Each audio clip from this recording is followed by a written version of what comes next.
네, 그리스도와 교회 그리고 가정이라는 제목으로 우리 하나님 말씀 함께 나누도록 하겠습니다.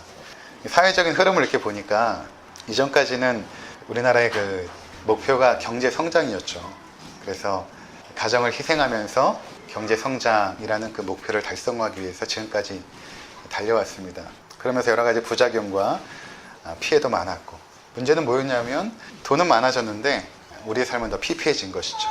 가정이 희생되어지고 아빠의 자리가 없어지고, 아빠는 바람 같은 존재로 잠깐 왔다가 사라지는, 새벽에 별을 보고 출근하여 저녁에 들어갔을 때는 자고 있는 아이들을 바라볼 수밖에 없고, 또 아내도 자신의 삶을 희생하고 헌신하면서 자신의 삶이 없어진 채 그렇게 달려오는 그러한 삶 속에서 최근에는 사회적인 분위기가 이제 저녁 있는 삶, 칼퇴근, 이런 단어들이 이슈화되고 있습니다. 그러니까 무엇이 중요한지를 조금씩 알아가는 그런 단계에 있는 것 같아요.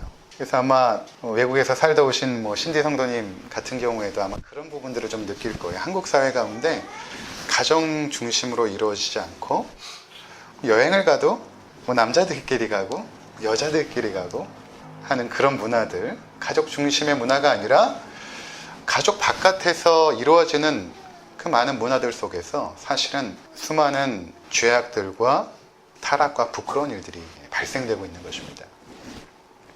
외국 문화 같은 경우는 회식이 없죠. 끝나고 나서 가정으로 빨리 가는 것이지, 모여서 또 회식을 하면서 또 회식을 해야만 뭔가 회사 생활의 연장인 것처럼 그런 문화가 전혀 없습니다. 빨리 가정에 가서 자녀들을 만나고 아내를 만나고 가족과 함께하는 그런 시간들이 사실은 가장 중요한 그런 문화인데, 한국 사회는 그렇지 않죠. 그래서 저녁에 있는 삶에 대한 그러한 어떤 중요성들, 무엇이 중요한가에 대한 그런 깨달음들이 조금씩 깨어져 가고 있는 것 같습니다. 이 땅에서 하나님께서 만드신 유일한 공동체가 가정입니다. 그러니까 지난 시간 살펴본 것처럼 가정은 하나님께서 시작하신 것입니다. 인간의 진화 과정 속에서 발생된 것이 아니라, 종족 보존을 위해서 인간이 만든 어떤 제도가 아니라 하나님께서 처음부터 시작하신 것입니다. 그리고 하나님께서 시작했다는 것은 하나님의 그 마음 가운데 분명한 목적을 가지고 아주 구체적인 계획 가운데 가정을 시작하신 것입니다. 근데 하나님께서 가정을 시작하셨을 때에 그 과정을 보면 이해되지 않는 것이 하나 있는데, 그것이 무엇인가 하면 아담을 창조를 해놓고 보시기에 좋지 않았던 것입니다. 하나님은 완전하신 분이신데, 그래서 하나님께서 창조하신 모든 것들은 완전해야 되는 것입니다. 모든 것을 보시면서 보시기에 좋았더라 라고 말씀하셨던 하나님이 특이하게도 아담이 혼자 사는 것이 보시기에 좋지 않았다라고 말합니다. 왜 하나님은 처음부터 아담을 완전한 존재로, 홀로 있어도 만족한 존재로 창조하지 않고 보시기에 좋지 않은 상태로 창조하셨을까? 참 이해되지 않는 부분이 있습니다. 그래서 돕는 배필이 필요한 존재로 창조하신 것입니다, 아담을. 그리고 하와를 창조하사 둘이 한 몸이 되게 하심으로 하나님께서 그 둘을 통하여서 온전함을 이룰 것을 처음부터 계획하신 것입니다. 왜 이렇게 하셨을까? 참 궁금하지 않습니까?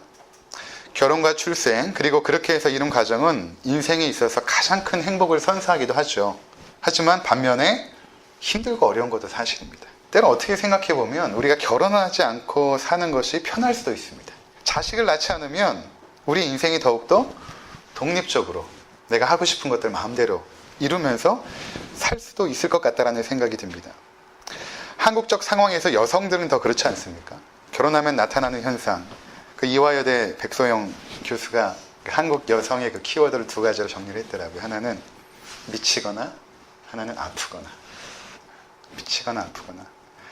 자기를 잃어버리는 데서 오는 아픔들, 또 그것들을 수많은 것들을 참아내면서 일어나는 어떤 그 미치는 현상들. 남자들은 잘 깨닫지 못하는데 미치거나 아프거나 하면 여성들은 딱 금방 와닿는다고 합니다.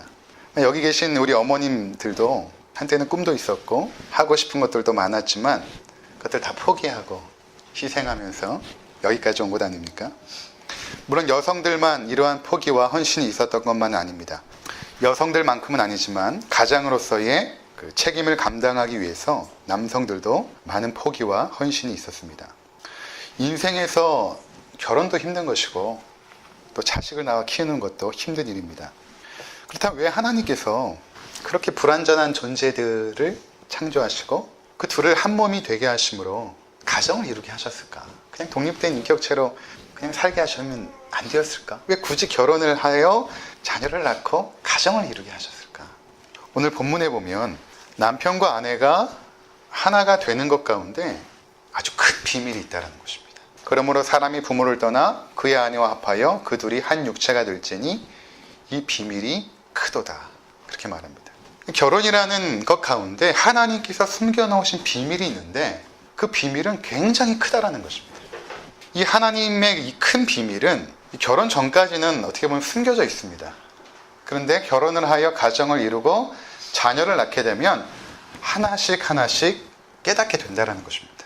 남편이 되고 아내가 되었을 때, 또 자식을 낳아서 엄마와 아빠가 되었을 때 하나님께서 가정 가운데 심겨놓으신 그 큰 비밀들을 깨달아 간다는 것입니다. 자, 그래서 오늘 본문을 보니까 남편과 아내에 대한 이야기를 하다가 이 비밀이 크도다 이렇게 이야기하고 나서 나는 그리스도와 교회에 대하여 말하노라 이렇게 말하고 있죠. 그러니까 그리스도와 교회의 관계, 그리스도께서 그의 백성과 맺으신 그 관계의 그 비밀들이 어디에 숨겨져 있는가? 가족 가운데 숨겨져 있다는 것입니다. 근데 오늘 이 본문이 나오고 있는 그 전체적인 맥락을 먼저 이해할 필요가 있습니다. 어떤 배경에서 지금 이 말씀이 주어지고 있는가? 에베소서는 1장부터 하여서 하나님의 놀라운 그 구원의 경륜에 대해서 쭉 설명을 합니다. 하나님께서 우리를 창세전에 택하시고 그의 자녀를 삼으셔서 하나님을 경배하는 백성으로 삼으셨습니다. 우리가 그분을 찬송해야 마땅합니다.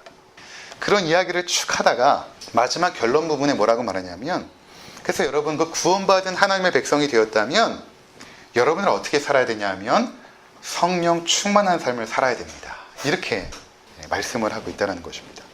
5장 17절을 한번 보시기 바랍니다. 그러므로 어리석은 자가 되지 말고 오직 주의 뜻이 무엇인가 이해하라. 술 취하지 말라. 이는 방탕한 것이니 오직 성령으로 충만함을 받으라. 주의 뜻이 무엇인가 여러분들이 잘 이해하고 살아야 되는데, 그 주의 뜻이 무엇인가 하면 성령 충만한 삶입니다. 이렇게 말하고 있는 것입니다. 성령 충만한 삶입니다. 우리가 일반적으로 성령 충만 이렇게 생각하면 언뜻 떠오르는 것은 합심하여서 그렇게 기도하는 그런 모습이나 방언을 하거나 또는 치유를 하거나 또는 어떤 예언을 하거나 하는 것을 성령 충만이라고 생각을 합니다. 그러나 성경에서 말하는 성령 충만이 무엇인가? 라고 했을 때는 성경은 뭐라고 말하냐면 그것은 가정에서 서로 복종하는 것입니다. 이렇게 말하고 있습니다. 바로 그러한 내용들이 21절부터 시작이 되는 것입니다. 그리스도를 경외함으로 피차 복종하라.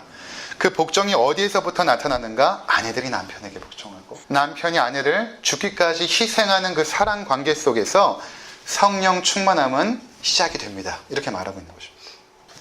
그러니까 우리가 하나님을 잘 믿고 신앙이 성장하면 어디에서부터 변화가 일어나냐면 가정에서부터 일어나게 되어 있습니다. 가정에서 성령 충만한 삶을 살지 않고, 즉 가정에서 남편 역할, 아내 역할, 엄마 역할, 아빠 역할을 제대로 하지 아니하고 성령 충만하다라고 말하는 것은 잘못된 것입니다. 성경은 반드시 너희가 성령 충만했는가? 가정에서부터 하나님의 백성으로 살아가라 라고 말하고 있는 것입니다. 자, 그렇다면 그렇게 하나님의 백성이 되어서 성령 충만한 상태로 가정 속에서 살아가면서 우리는 하나님 나라의 비밀들을 하나씩 발견하게 되는데, 그것이 무엇인가 할 때는 바로 그리스도께서 교회를 위하여 희생하신 그 사랑과 그 교회가 타락하고 죄의 비참한 가운데 있을 때 그들을 용납하고 받아주신 그 용서함을 깨닫게 되는 것입니다. 이것이 가정 가운데 숨겨져 있는 하나님의 비밀의 가장 중요한 내용입니다. 그것을 우리가 살펴보게 될 것입니다. 그런데 첫 번째로 이러한 부분을 깨닫게 될 때 중요한 전제가 되는 것은 무엇인가 하면 바로 죄에 대한 문제입니다. 그러니까 결혼 생활을 통해서 우리가 가장 먼저 깨닫게 되는 것이 무엇인가 하면 피상적이었던 죄가 구체적이고 체험적으로 깨닫게 되어지는 것입니다. 그러니까 우리가 결혼 생활을 하면서 그리고 자녀를 낳아 키우면서 우리의 죄악된 그 모습의 실체를 분명하게 발견하게 됩니다. 그동안 괜찮은 사람인 줄 알았는데 연애할 때는 드러나지 않아요. 근데 결혼하고 나면 우리 인격의 밑바닥을 보게 됩니다. 자식을 낳아 키우게 되면 그것을 더 여러 차례 경험하게 됩니다. 내가 이런 사람이었나?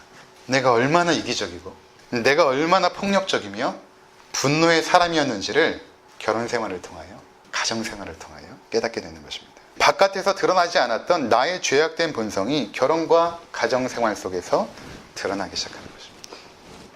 잘 생각해 보시면 우리가 때로는 욕하고 고함을 질렀던 것이 실수가 아닙니다. 어쩌다가 그렇게 된 게 아니에요. 우리가 폭력적이었던 그 순간도 실수로 그렇게 하거나 어쩌다가 그렇게 한 것이 아닙니다. 그렇게 죽일 듯 달려들며 싸웠던 것도 실수가 아니죠. 또 상대방이 나를 그렇게 맞는 것도 아니에요. 그동안 감춰져 있었던 내 죄악의 실체가 드러난 것입니다. 지금 되돌아보면 아주 작은 일들이었습니다. 뭐 대단한 것 같고 우리가 싸운 것이 아니에요. 근데 우리는 참아내지 못했고 인내하지 못했습니다. 우린 이해하지 못했고 용납하지 못했고 또 사랑하지 못했습니다. 이렇게 은혜스럽게 예배를 드리는 것도 나이지만 그때 그렇게 분노했던 것도 나입니다. 다른 내가 아니에요. 나의 죄악된 모습의 실체였던 것입니다. 하나님께서 결혼과 가정을 통하여서 그것을 들춰내시는 것입니다. 그렇지 않으면 우리는 자신이 괜찮은 사람이라고 착각하면서 살아요.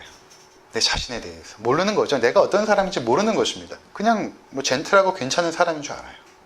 그러나 결혼 생활을 하다 보면, 자녀를 낳아 키우다 보면 우리 죄의 그 비참한 모습들이 발각이 되는 것입니다. 그래서 결혼은 우리를 겸손케 합니다. 또 자녀를 낳아 키우면 우리는 더욱 겸손하게 됩니다. 내 마음과 내 뜻대로 되지 않는 것이 결혼 생활이고 자녀 양육입니다. 그 속에서 우리는 철저하게 나의 죄악을 깨닫게 되는 것입니다. 그러니까 가정이라는 곳은 죄인들이 모인 곳입니다. 아주 연약하고 허물 많은 그 죄인들이 만나서 결혼한 거예요. 그러니까 그 속에 문제가 없을 수가 없는 것입니다. 그러니까 하나님께서 이러한 부족한 두 사람을 어떻게든 결합시킵니다. 하나로 만드시기를 원합니다. 그 속에서 우리 가운데 깨닫게 하는 첫 번째 비밀은 무엇인가 하면 바로 죄인을 향한 그리스도의 용서를 깨닫게 하시는 것입니다. 용서가 무엇인가? 끊임없이 내가 죄를 범하고 또 상대방이 죄를 범하는 그 과정 속에서 우리는 그것을 덮고 용서하고 다시 하나가 되는 과정을 통하여 무엇을 깨닫게 되냐 하면 그리스도께서 나같이 비참한 죄인을 어떻게 사랑하셨는가를 조금씩 깨닫는 것입니다. 마태복음 18장 20절에서 22절 우리 잠깐 보고 오겠습니다. 두세 사람이 내 이름으로 모인 곳에는 나도 그들 중에 있느니라. 그때 베드로가 나와 이르되 주여, 형제가 내게 죄를 범하면 몇 번이나 용서해 주리이까?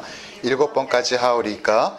예수께서 이르시되 내게 이르노니 7번뿐 아니라 70번까지라도 할지니라. 아멘. 우리가 요것만 읽었지만 이 위에서 보면 그 용서에 대한 이야기를 하십니다. 근데 20절에 보니까 두세 사람이 내 이름으로 모인 것에 나도 그들 중에 있느니라. 가족을 말하죠.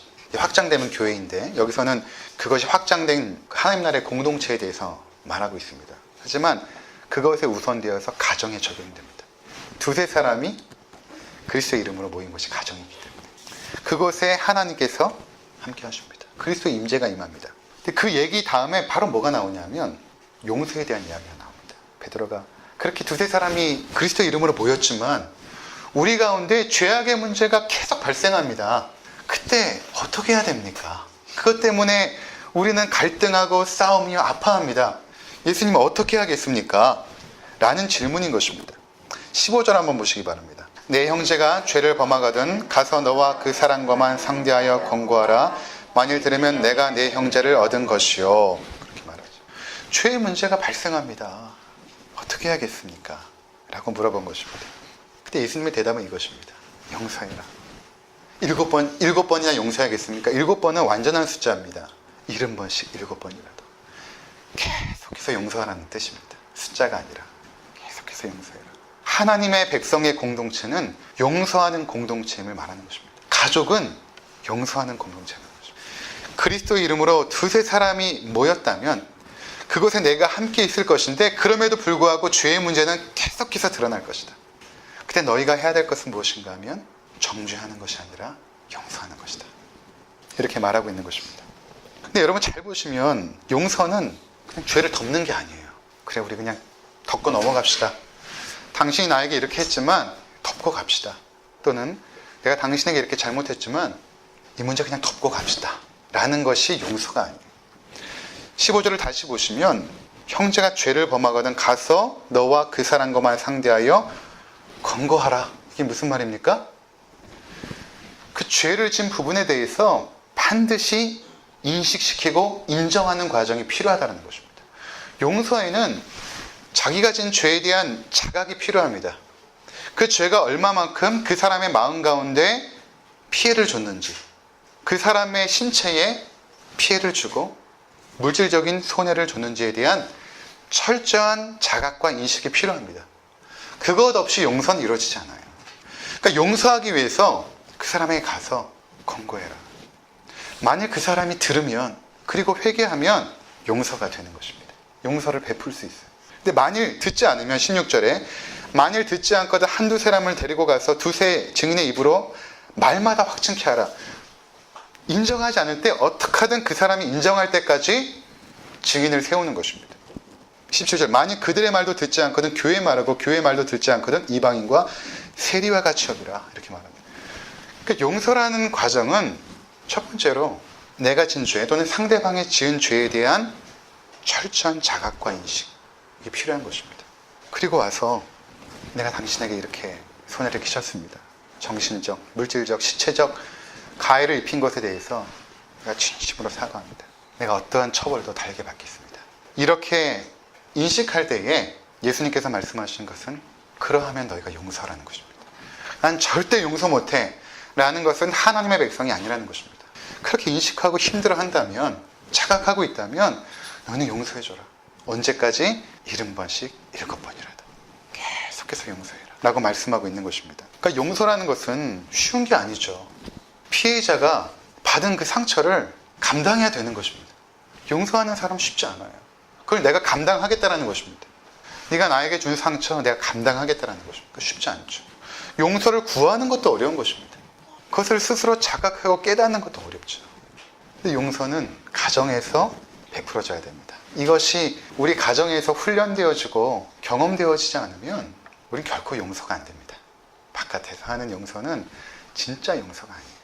피상적인 용서는 될 수 있죠. 진짜 용서는 아닙니다. 우리는 가정에서 남편이나 아내에게 또는 자녀들이나 부모님에게 죄를 범하며 살아갑니다. 우리가 가정에서 받는 상처가 얼마나 많습니까? 상처는 사랑하고 신뢰하는 사람으로부터 더 깊이 받습니다.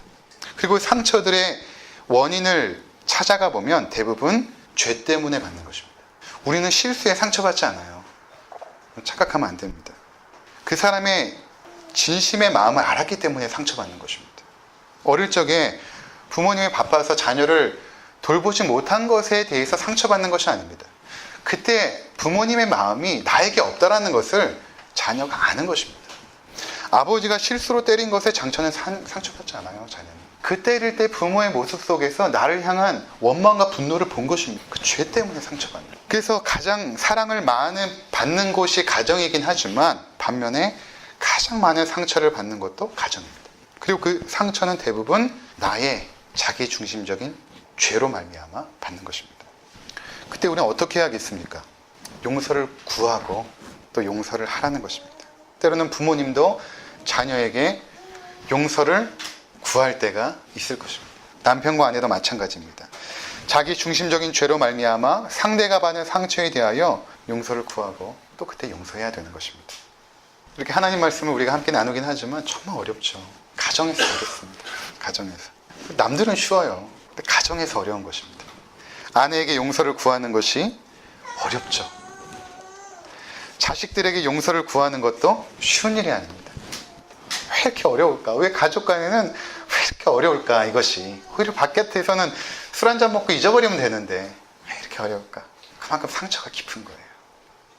근데 이렇게 용서의 그 어려운 과정을 우리가 통과해내면서 깨닫게 되는 것이 무엇인가 하면 그리스도께서 나를 얼마만큼 참아주시고 인내하시고 사랑하시면서 용서했는가를 깨닫게 되는 것입니다. 이렇게 어려운데, 이렇게 참아내기 어려운데, 이렇게 내가 나조차도 용납하기 어려운 내 모습을 어떻게 그리스도께서 용서하셨을까? 이것을 깨닫게 되는 것입니다.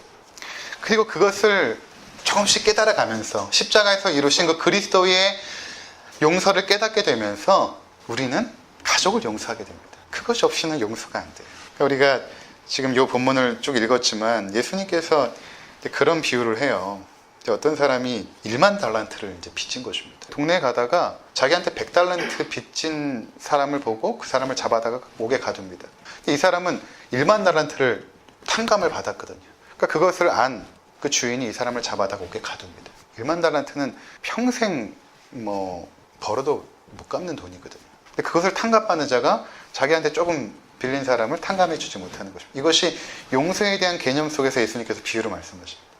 너희가 하나님으로부터 받은 그 용서함이 얼마만큼 큰데 갚을 수 없는 은혜를 받았는데 기껏 나한테 조금 잘못한 가족의 죄악도 감당하지 못하느냐. 그러니까 주기도문에 이런 내용이 나오지 않습니까? 우리가 우리의 죄를 용서한 것처럼 하나님도 우리의 죄를 용서해 주시옵소서. 그러니까 하나님께서 우리를 향한 그 용서의 은혜를 체험한 사람은 반드시 용서하게 됩니다. 그 비밀이 우리 가족 가운데 숨겨져 있는 것입니다. 용서는 관계를 회복시킵니다. 용서의 목적은 관계의 회복에 있습니다. 용서는 가족 가운데 짓눌려 있던 그 어둠을 빛으로 환하게 바꿔버립니다. 그리고 용서를 통하여 회복된 가정은 이전보다 더욱 든든해집니다. 이것은 용서의 원천이 하나님에게 있기 때문에 그렇습니다. 용서하는 그 가정 가운데 하나님의 임재가 충만하게 넘치죠. 용서의 원천이 하나님으로부터 왔으니까 그런 것입니다.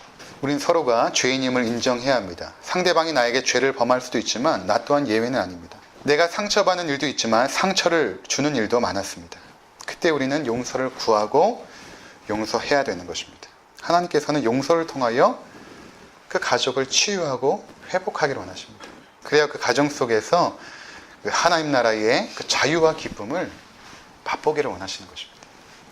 두 번째는 가정 가운데 심겨져 있는 그리스도와 교회의 관계의 그 비밀은 바로 희생적인 사랑입니다. 희생적인 사랑. 다시 에베소서 5장 25절로 돌아오도록 하겠습니다.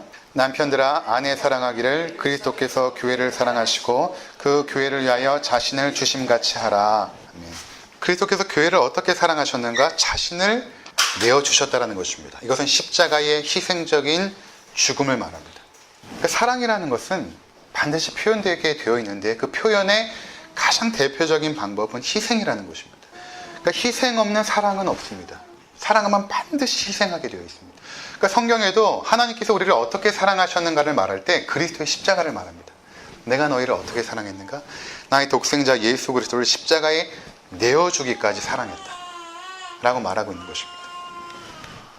이러한 희생적 사랑이 이루어지는 곳이 어딘가 하면 바로 가정입니다. 그것을 실천하는 첫 번째 공간인 것입니다. 우리는 서로 희생하면서 그리스도의 희생적인 사랑을 배우게 되는 것입니다. 창세기 1장 26절에 보면 하나님께서 우리를 그분의 형상으로 만들었다고 하죠. 우리가 우리의 형상으로 사람을 만들자 이렇게 하거든요. 우리의 형상으로 라고 말합니다. 이 우리가 누굽니까? 성삼위 하나님이죠. 성부, 성자, 성령. 우리의 형상으로 사람을 만들자. 그래서 사람을 한 사람으로 만든 것이 아니라 우리의 형상을 닮아서 공동체로 창조하시죠. 두 사람 이상의 가정으로 창조하신 것입니다. 그래서 사람을 만들자 했을 때 그 원문은 보면 사람이 복수가 아니라 단수로 쓰여 있습니다. 우리의 형상을 따라 사람을 만드는데 남자와 여자로 만들자 이렇게 말씀하고 있거든요. 그 사람이라는 단어가 아담인데 단수입니다. 그러니까 남자와 여자가 하나가 되어서 한 사람을 이루는 거예요. 그러니까 이것을 하나님께서 성삼위 하나님의 그 삼위일체의 가운데서 이루어지는 그 정말 아름답고 고결한 그 사랑의 모습을 그분이 창조한 인간들에게도 심어 놓으신 것입니다. 그러니까 가정 속에서 우리가 뭘 배우냐면 성삼위 하나님께서 누리셨던 그 사랑의 모습을 가정에서 누리는 것입니다. 바깥에서 누릴 수 없어요. 하나님께서 가정에 심겨 놓으셨기 때문에 그렇습니다. 그리스도는 죽기까지 순종하는 희생으로 하나님을 기쁘시게 해드렸죠. 성령님은 언제나 순종하신 그리스도의 영광을 나타내고 드러내십니다. 성부께서는 자신의 아들의 희생을 친히 감당하시죠. 이 성부, 성자, 성령께서 하나가 되어서 이루신 그 사랑의 모습은 너무나 고귀하고 아름답습니다. 예수님께서는 이 땅에서 하나님의 뜻에 순종하시면서 죽기까지 그분의 뜻에 순종하시죠. 하나님을 향한 그 사랑이 그만큼 뜨거웠던 것입니다. 그리고 성령님의 사역을 보면 늘 그리스도를 드러내세요. 성령님은 스스로 영광을 받지 않으세요. 늘 그리스도를 드러내십니다. 이러한 사랑의 모습이 가정 속에서 실천되어지고 순종되어질 때 성삼위 하나님이 누렸던 영광을 우리가 이 땅에서부터 누리게 된다는 것입니다. 여러분 잘 보시면 문제없는 가정이 없습니다. 크고 작은 문제들 하나씩은 다 가지고 있습니다. 근데 어떻게 그 수많은 문제들 속에서 가정의 평안과 안식과 기쁨을 누릴 수 있는가? 거기에는 희생적 사랑이 없이는 안 돼요. 반드시 희생적인 사랑이 있어야만 가정 가운데 하나님 나라의 기쁨이 누려집니다. 우리 각자가 서로를 위하여 자신의 것들을 내어줄 때 가정의 평안과 기쁨이 있습니다. 그렇지 않고 내 것을 주장하기 시작하는 순간부터 갈등과 싸움은 시작되는 것입니다. 내 시간, 내 돈, 내 에너지 챙기려고 하는 순간부터 그 가정에 어려움이 닥치기 시작하는 것입니다. 고린도전서 13장에 보면 사랑은 자기의 유익을 구하지 않습니다. 자기 것을 주는 것이죠. 희생입니다. 자기가 쓸 수 있는 시간과 에너지와 물질을 상대방을 위하여 기꺼이 내어주는 것입니다. 그리고 그것을 아까워하지 않습니다. 또 사랑을 오래 참는 것이라고 말합니다. 사랑은 오래 참고, 참는 것도 희생이죠.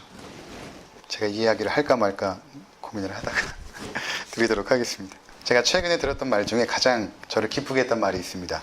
아내와 이렇게 텔레비전을 보는데 그 연예인 부부의 일상적인 생활을 닮은 그런 이야기들을 하는 프로그램이었습니다. 남편이 아내에게 이벤트를 준비한 것입니다. 고급진 일식집에서 식사를 하고 또 아내를 위해서 선물을 준비해서 또 귀걸이도 달아주고 그 아내가 너무 감격하는 거예요. 고맙다고, 그동안 힘들어도 잘 참아줬다고 이야기하니까 또 아내가 이제 눈물을 흘리고, 보통 이것을 남편하고 아내가 이렇게 보게 되면 일반적으로 아내들은 그런 거 보면서 뭐라 그럽니까? 당신도 좀 저렇게 좀 해봐. 이렇게 해야 되는데 저희 아내가 한참 바라보다가 이렇게 저한테 말합니다. 당신 나한테 절대 저런 거 하지 마. 난 저런 거 별로 감동받지 않아. 그동안 당신이 우리 아빠 아플 때 먼 길 마다하지 않고 가준 거, 부모님 이사할 때 집 구해주고 이사시켜준 거, 내가 힘들 때 손잡아준 거, 그게 나한테는 최고의 이벤트였어. 그 얘기를 하는데 제 기분이 되게 좋더라고요. 내 마음을 아는구나. 그게 희생이 아니잖아요. 이벤트를 하고 사진 한 장 찍어가지고 자랑하고. 이게 무슨 이벤트입니까? 우리는 다 희생하고 있습니다. 근데 그것을 서로 알아주지 못하는 거예요. 알아주지 못합니다. 자식들은 부모의 희생을 알아주지 못하고, 남편은 아내의 희생을 알아주지 못하고, 아내도 남편의 희생을 알아주지 못하고, 서운함이 먼저 떠오르고, 그것이 먼저 기억되어지는 것이 바로 우리들입니다. 그래서 우리가 나를 위해 희생한 그 사랑에 대해서 기억할 필요가 있습니다. 그리고 감사할 필요가 있습니다. 우리는 자신이 의식하고 기억하는 것보다 훨씬 많은 희생적 사랑을 받은 자들입니다. 그 중에 우리가 인식하고 있는 것은 아주 작은 일부분입니다. 하나님에 대해서도 그렇고 가족들에게서도 마찬가지입니다. 우리는 가족을 위하여 희생하면서 그리스도를 닮아가는 것입니다. 우리의 신앙이 성장하는 것도 희생하면서 성장합니다. 더 많이 자신을 상대방을 위해서 내어줄 때 우리는 성장하고 성숙하는 것입니다. 이렇게 결혼 가운데 하나님께서 아름다운 비밀들을 심겨놓으신 것입니다. 그것이 가정에서 이루어지고 하다 보면 자연스럽게 그 향기는 퍼져가게 되어 있습니다. 교회로, 사회로 퍼져가게 되어 있습니다. 바라기는 그리스도의 십자가의 용서와 그 사랑이 우리 가정대에서 체험되어지고 경험되어지고 훈련되어지는 우리 모든 가정들 되시기를 주님의 이름으로 축원을 드립니다. 기도하시겠습니다.